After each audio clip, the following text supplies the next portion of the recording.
देखिए रिपोर्ट। आप गुंडे से टकराए हो और गुंडे से टकराएगा तो हमारी जान जाएगी, लेकिन हम नतमस्तक नहीं होंगे आपके सामने। कृषि मंत्री किरोड़ी लाल मीणा का ऐलान, ठेकेदारों को धमकी दी तो काट लूंगा जुबान। किरोड़ी को हुडला की चुनौती, व्यर्थ की बातों से न बहलाएं, हिम्मत है तो जीप काट कर दिखाएं।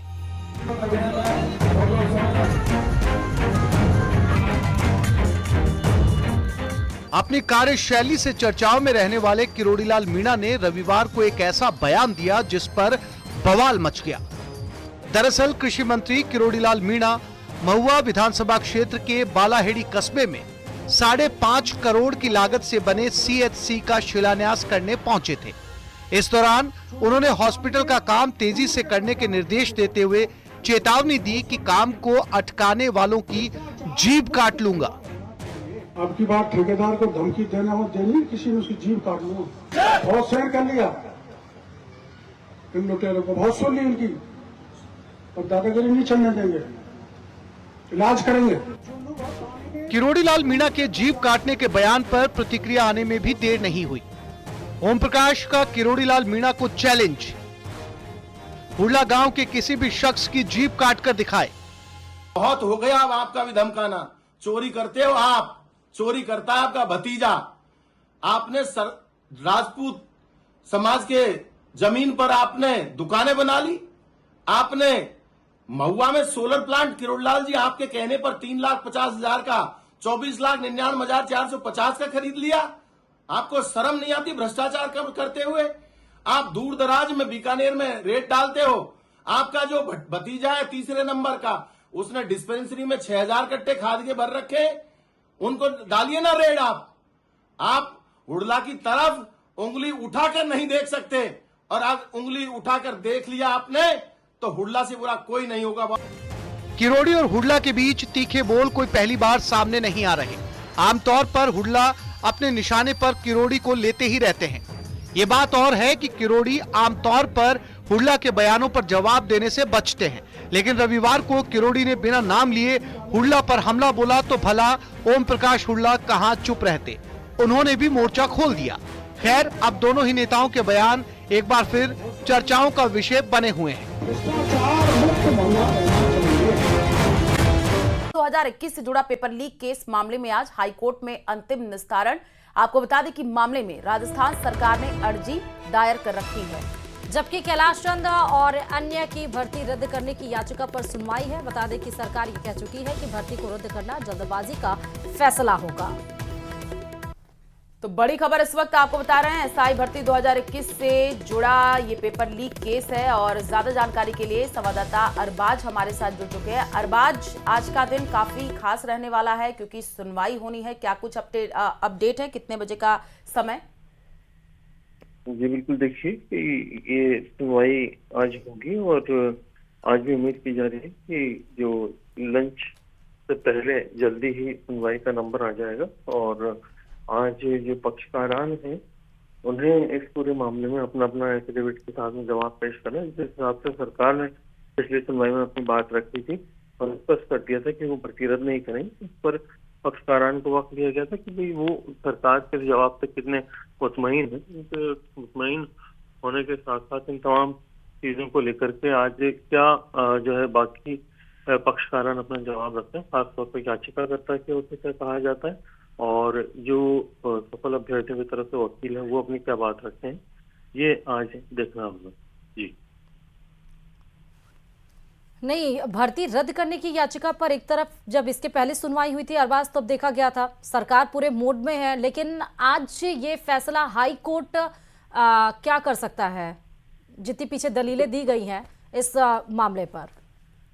देखिए, हाई कोर्ट ने जैसे ही सरकार से जवाब लिया था पिछली सुनवाई में, तो अभी पक्षकारान अपना जवाब पेश करेंगे एफिडेविट के साथ में। फिर सभी चीजों को लेकर के उसमें ये स्थिति देखी जाएगी कि पक्षकारान संतुष्ट है कि नहीं है, या क्या स्थिति है। अगर उसमें कहीं उनकी बात में विरोध आ रहा है, विरोधाभास आ रहा है, वो देखा जाएगा कि कितना जाएगा, क्योंकि मान लीजिए सरकार की तरफ से जवाब जो पेश किया गया है उससे खासतौर पर याचिकाकर्ता स्पष्ट रूप से जैसे जवाब पेश करते हैं कि वो संतुष्ट नहीं है और इस चीज को लेकर के वो बहस चाहते हैं, तो उस पे जज अगर देखेंगे कि इस मुद्दे पर अगर बहस जरूरी तो बहस करके फिर उसके ऊपर देखा जाएगा कि क्या फैसला इस पे किया जाए। अरबाज, एक बात और बताइएगा कि अगर मान लीजिए कि हाई कोर्ट ये फैसला देता है कि भर्ती रद्द करनी चाहिए, सरकार ने ये कहा कि ये भर्ती रद्द करना ये जल्द का फैसला होगा, तो फिर क्या ऑप्शंस है? देखिए, अभी तक जो पिछली सुनवाई हुई है उसमें जब सरकार ने अपना एक कारण बताया कि रद्द नहीं करने की हाँ। वजह क्या है, तो वो एक ऑथेंटिक जांच के ऊपर बात की गई है। ऐसे में एसओजी की जो रिपोर्ट है जो पेश की गई है, उस रिपोर्ट के आधार पर जब ये बात की जा रही है कि भर्ती रद्द अभी करने की स्थिति में सरकार नहीं है, तो ऐसे में एक प्रीमेच्योर कंडीशन में अगर हाईकोर्ट की ओर से ऐसा फैसला आता है तो उसके लिए मतलब वाकई अगर बोल्ड कदम माना जाएगा, लेकिन आमतौर पर ऐसा होता नहीं। अगर याचिकाकर्ता जो है वो कोई ठोस कारण पेश करते हैं बहस के बाद में जरूरत पड़ने पर, तो हो सकता है कि पूरे घटनाक्रम के अंदर आज कोई फैसला है, लेकिन अभी ऐसी संभावना नहीं, ऐसा नहीं। अभी याचिकाकर्ता और जो सफल अभ्यर्थी हैं दोनों के पक्ष को देखा जाएगा, क्योंकि दोनों की तरफ से ही दलीलें रखी जाएंगी, क्योंकि जिस हिसाब से सरकार ने अपनी बात प्रीमेच्योरिटी वाली रखी है वैसे ही याचिकाकर्ता स्पष्ट रूप से कहेंगे कि वो संतुष्ट नहीं, जबकि जो सफल अभ्यर्थी हैं वो कारण बताएंगे कि इसमें सरकार के जवाब के बाद में किस तरह से जो है स्थिति बनेगी। ठीक है, बहुत शुक्रिया अरबाज तमाम जानकारी देने के लिए खबर पे। और चलिए एक और बड़ी खबर आपको जयपुर से बता रहा है। एक्शन मोड में नजर आएंगे मुख्यमंत्री भजनलाल शर्मा। सुबह 10 बजे खान विभाग की समीक्षा बैठक लेंगे।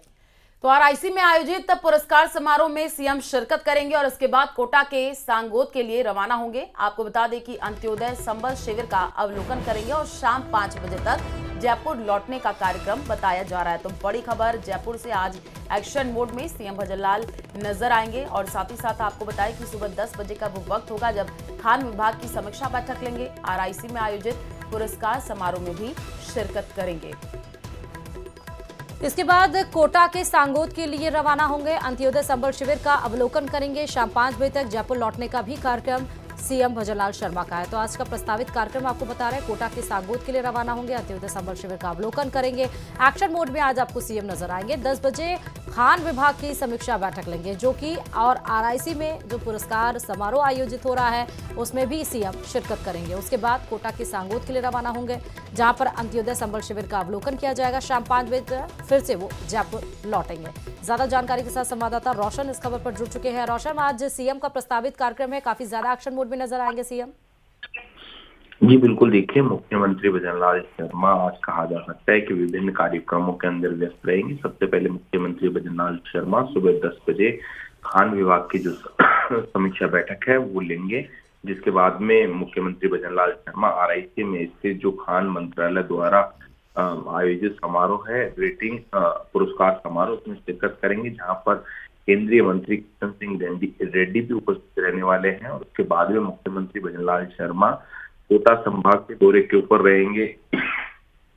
करीब 2 बजे कोटा जो है सांगोद मुख्यमंत्री भजनलाल शर्मा पहुंचेंगे, जहां पर पंडित दीनदयाल उपाध्याय अंत्योदय संबल पखवाड़े के अंतर्गत जो आयोजित जो शिविर है उसमें शिरकत करेंगे, अवलोकन करेंगे। देर शाम तक मुख्यमंत्री भजनलाल शर्मा जयपुर लौटेंगे।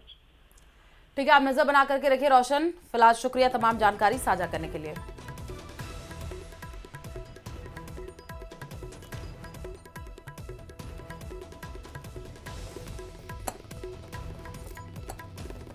बारिश ने तबाही मचाई है, जगह जगह पेड़ गिरे हैं, छप्पर पोश भी उड़ गए हैं। तो आंधी से पक्के मकानों को भी नुकसान हुआ है। बिजली के पोल गिरने से कई जगह बिजली गुल बताई जा रही है। तो बड़ी खबर आपको बता रहे हैं, दौसा में बारिश का दौर जारी है और 4 घंटे की बारिश ने तबाही मचा दी है। जगह जगह पेड़ गिर गए हैं, छप्पर पोश उड़े हैं। आंधी से पक्के मकानों को भी नुकसान हुआ है। बिजली के पोल गिरने की वजह से कई जगह पर बिजली भी कट गई है। तस्वीरें आपके सामने हैं। दौसा में 4 घंटे की बारिश ने किस तरह से तबाही वहां पर मचाई, उसकी तस्वीरें भी आप देख रहे हैं। जगह जगह पर पेड़ गिरे हुए हैं, छप्पर पोस्ट उड़ गए हैं, बिजली के पोल गिर गए हैं, जिस वजह से बिजली बाधित हो गई है, यानी कि बिजली गुल कर दी गई है। आंधी से पक्के मकानों को भी नुकसान पहुंचा है। तस्वीरें आपके सामने हैं दौसा से। महज 4 घंटे की बारिश और उसके बाद तबाही का मंजर दौसा से ये आई हुई तस्वीरों से आप देख सकते हैं।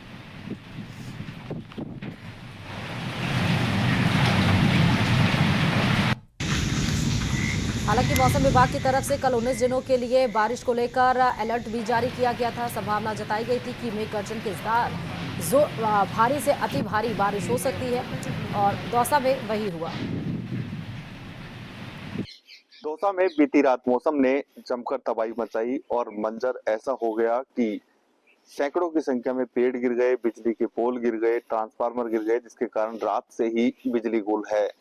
नेशनल हाईवे हो या स्टेट हाईवे, जगह जगह पेड़ गिरे हैं, जिसके कारण सड़कों पर वाहनों की आवाजाही भी प्रभावित हो रही है। हम तस्वीरें दिखाना चाहेंगे, ये रात की तस्वीरें हैं। जो ये पीपल के पेड़ है, किस तरह ये पेड़ पूरी तरह जगह जगह बहुत जो टहनियां हैं, जो पेड़ के जो हिस्से हैं वो नीचे गिर गए हैं। इस तरह की तस्वीरें ये सामने नजर आ रही हैं। आप देखिए, जहां भी नजर जाती है वहां पर इसी तरह की तस्वीर नजर आ रही है। कुल मिलाकर ये कहा जा सकता है कि जो चारों तरफ ये तस्वीरें नजर आ रही है, इस तरह हालात हुए हैं और जगह जगह पेड़ गिर गए हैं। और रात को इतना जबरदस्त अंधड़ था, बिजली चमक रही थी, जिसके कारण लोग पूरी तरह डरे हुए, सहमे हुए थे। ऐसे में ये जो तस्वीरें हैं ये निश्चित रूप से रात को डराने वाली थी, लेकिन रात को करीब 4 घंटे तक इसी तरह जो मौसम का है वो कहर बरपा है और इसी कहर के कारण ये तस्वीरें सामने आई है। सैकड़ों की संख्या में जो पेड़ हैं वो जमींदोज हो गए हैं, गिर गए हैं। उनकी टहनियां, उनके पेड़ के जो हिस्से हैं वो नीचे गिर गए हैं। टिन शेड गिर गई हैं, छप्पर पोस्ट गिर गए हैं और बिजली के पोल गिर गए हैं। ऐसे में कुल मिलाकर ये कहा जा सकता है कि रात को जो मौसम बिगड़ा उसकी वजह से जगह जगह तबाही देखने को मिली है। अब सुबह जो हम तस्वीरें देख रहे हैं, जहां भी जा रहे हैं वहां पर इस तरह की तस्वीरें देखने को मिल रही हैं और जगह जगह पेड़ गिरे हुए हैं। पूरा जनजीवन प्रभावित रहा है। ग्रामीणों या फिर लोगों का यही कहना था कि ऐसा मौसम का मंजर उन्होंने जीवन में कभी नहीं देखा जिस तरह का बीती रात को देखा। आशीष शर्मा, न्यूज़ 18, दौसा। और दिल्ली एनसीआर में झमाझम बारिश का दौर जारी है। मूसलाधार बारिश से आवागमन बाधित हो गया है। लोगों को उमस और गर्मी से राहत मिली है। मौसम विभाग ने जारी किए हैं येलो अलर्ट। गरज के साथ भारी बारिश की चेतावनी जारी की गई है। ये हालात है दिल्ली एनसीआर में, जहां झमाझम बारिश हुई है। मूसलाधार बारिश से जिस तरह से आवागमन बाधित हुआ है उसकी तस्वीरें आप देख सकते हैं। जगह जगह पर पानी भर गया है और इतनी ज्यादा बारिश हुई है कि जाम की स्थिति भी उत्पन्न हो चुकी है। लाइन से आपको सड़कों पर सिर्फ और सिर्फ गाड़ियां नजर आएंगी। हालांकि मौसम विभाग ने इस बारिश को लेकर येलो अलर्ट भी जारी कर दिया है। गरज के साथ भारी बारिश की चेतावनी मौसम विभाग की तरफ से जारी की गई है। दिल्ली एनसीआर की आप ये तस्वीरें देख रहे हैं। भारी बारिश का दौर जारी है और मौसम विभाग ने येलो अलर्ट जारी कर दिया है। गरज के साथ भारी बारिश की चेतावनी जारी की गई है। दिल्ली एनसीआर में मौसम का मिजाज बदला है। और अब बात कोटा के मोड़क में 11वीं क्लास की छात्रा ने शिक्षिका पर आरोप लगाया है कि बदले की भावना से उसे जानबूझकर फेल कर दिया गया। 11वीं क्लास की छात्रा आयुषी ने मंत्री को शिकायत की थी। स्कूल में पुस्तकालय में पुस्तक को लेकर के स्कूल की शिक्षिका सविता मीणा और छात्रा की चाचा का विवाद हो गया था। उसी विवाद का बदला लेने के लिए शिक्षिका ने आयुषी को फेल कर दिया।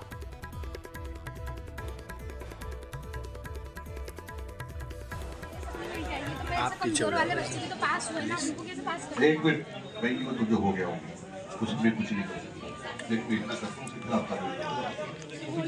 हाँ, आप सारे उसकी इंक्वायरी की जब की सब हमें सस्पेंड करता हूँ। कहाँ की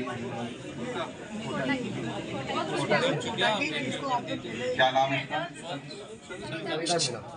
मैं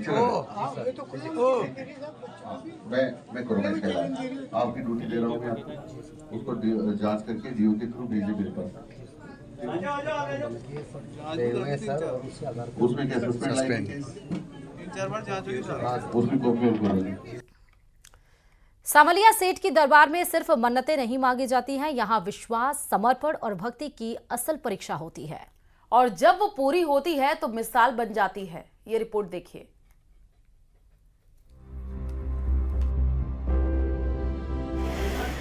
श्रद्धा और आस्था जब सच्चे मन से की जाए तो भगवान भी उस पर कृपा जरूर बरसाते हैं।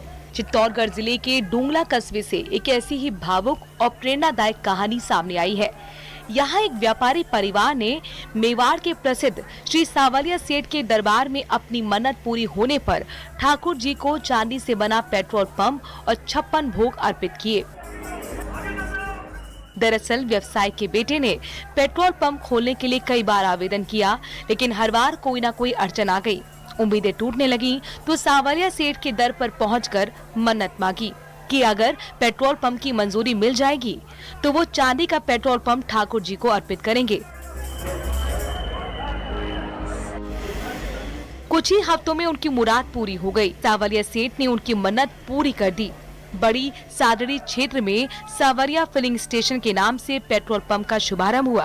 अब बारी थी व्यापारी की, जिसने सावलिया सेठ से चांदी का पेट्रोल पंप भेंट करने का वादा किया था, जिसे पूरा किया गया। व्यापारी ने पूरे परिवार के साथ चांदी से बनी पेट्रोल पंप की प्रतिमा को हाथ में लेकर डीजे और भक्ति गीतों के साथ नगर में नाचते गाते हुए ठाकुर जी के दर पर पहुंचा।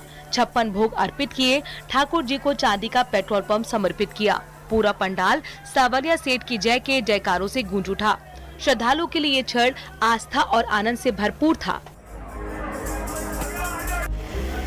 श्रद्धा की ऐसी मिसालें ही बताती हैं कि भगवान से सच्चे मन से मांगी गई मन्नत जरूर पूरी होती है, और जब पूरी हो तो उसे निभाने में कोई कसर नहीं छोड़नी चाहिए। डूंगला का ये परिवार आज दूसरों के लिए आस्था का प्रतीक बन गया है। Bureau report, news 18 Rajasthan.